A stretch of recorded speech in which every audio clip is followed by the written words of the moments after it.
রোজকার মতন পুজোতেই ভিডিওটা স্টার্ট করেছি, আর আমার খুব ভালোই লাগে। আর এখন এমন কিছু করিনি, স্কিন কেয়ারে নর্মাল জাস্ট করেছি। আর আজকে তেমন কিছু কেয়ারিং করা নেই, বাট নেক্সট ডেতে ভাবছি কিছু করবো। আর এখানে সব কিছু রাখা হাতে, তো চলো রেডি হতে হবে। অনেকগুলো 3টে লুক ক্রিয়েট করবো, তিনটে একটা শাড়ি পরে, একটা সিম্পল, একটা একটু ওভার, একটা মিডিয়াম। তো তোমরা পুরোটাই দেখতে হবে ইনস্টাগ্রামে আর ইউটিউব মানবিকা দেতে, মোয়া মানবিকা দে সার্চ করো, তোমরা পেয়ে যাবে। আর আমি ওখানে ট্যাগ করে দেবো, তোমরা ডিসক্রিপশন বক্সে প্লিজ দেখে নিও একটু। আর কেমন লাগছে সেটাও বুঝতে পারবে, জানতে পারবে। আর এই যে ব্লাউজটা, এইটাতে যে লুকটা ক্রিয়েট করবো সেটা দারুণ লাগবে। আমি জানি না আমার ফোনের কোনটা পছন্দ হবে, আর দেন সেটা তোমাদের সাথে শেয়ারও করবো। আমি হয়তো ভিডিও সামনে নিয়ে এলে সেটা কিছু হয়তো বলবে না, কিন্তু দেন সে কী বলেছে আমি সেটা তোমাদের সাথে অবশ্যই আমি নিজের মুখে শেয়ার করব। তো চলো তাড়াতাড়ি করি। আর সকালবেলা হালকা কিছু খেয়ে নিয়েছিলাম। এই যে আমার কাজ শেষ হয়েছে, সারা ঘর উল্টোপাল্টা হয়ে আছে, তাও কিছুটা গুছিয়ে নিয়েছি। আর এই যে লাস্ট লুকটা তোমরা দেখতেই পাচ্ছ। কানের ইয়ারিং খুলে রেখেছি, খুব ব্যথা করছিলো কানে আমার, আজকাল খুব ব্যথা করে আমার, ভারী কানের পরতে পারি না। আর আমি আগে প্রচুর ভারী কানে পরেছিলাম। এখানে আজকে যেহেতু নিরামিষ, ডাল আছে, আলু চিপস রয়েছে, আর এদিকে রয়েছে ভাত করতেই। আর বিশ্বাস করো সকালবেলায় হালকা একটু খেয়ে নিয়েছিলাম না, খুব ভালো করেছিলাম। আর আজকে সবচেয়ে বড় একটা ভুল হয়েছে যে আমি না ঠাকুর দিতে বসে হনুমান চালিসাটা পড়ি, আর সেটা পড়া হয়নি, সেটাই ভুল হয়েছে। খেয়ে দিয়ে হালকা একটু শুয়ে বিশ্রাম নিয়েছিলাম, দেন কিছু গল্প শুনলাম, কিছু ওই যে ফটোগুলো তুলেছে সেগুলো এডিট করলাম।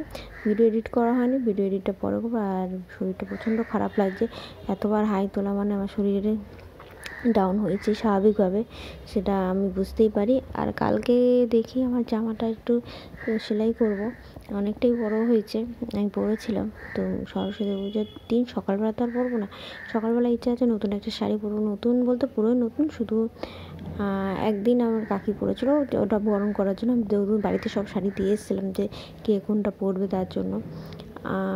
তো ওটা আমি সুন্দর করে পরিষ্কার করে রেখে দিয়েছিলাম কেচে, কারণ আমি যখন তখন পুজো দেওয়ার সময় পরি, এই জন্যে কেচে রাখা হয়েছিলো। আমি তখন কেচে কুচে পরিষ্কার করে সুন্দর করে রাখা শাড়ি, এখন ওই সেটাই সরস্বতী পুজোর দিন পরবো।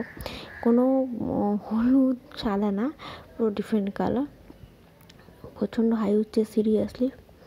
আর এখন কিন্তু কোনো সেজেগুজে নেই, কিছুই নেই, জাস্ট ময়েশ্চারাইজার সানস্ক্রিন ইউজ করা, আর কপালে লাল টিপটা পরাই আছে। আর প্রচণ্ড টাইপের শরীরটা খারাপ লাগছে, হয়তো ভেতর জ্বর আসছে। আর এই ঠান্ডা গরমে কেন সত্যি কথা বলতে হালকা একটু গরম পড়ে গেছে, আর আমি সেটা সহ্য করতে না পেরে ফ্যানটাও চালাচ্ছি। আমার দুটো ফ্যানই হাই স্পিড, একটা না সিলিংটা চালাচ্ছি মাঝে সাঝে। আর এটা সত্যি বলতে কেউ জানে না, আমি জাস্ট তোমাদের সাথে শেয়ার করলাম। এই যে কম্বলটা নিয়ে বসে আছি, ফুলাতা নাইটি পরেছি, তার কারণ হালকা ঠান্ডা লাগছে।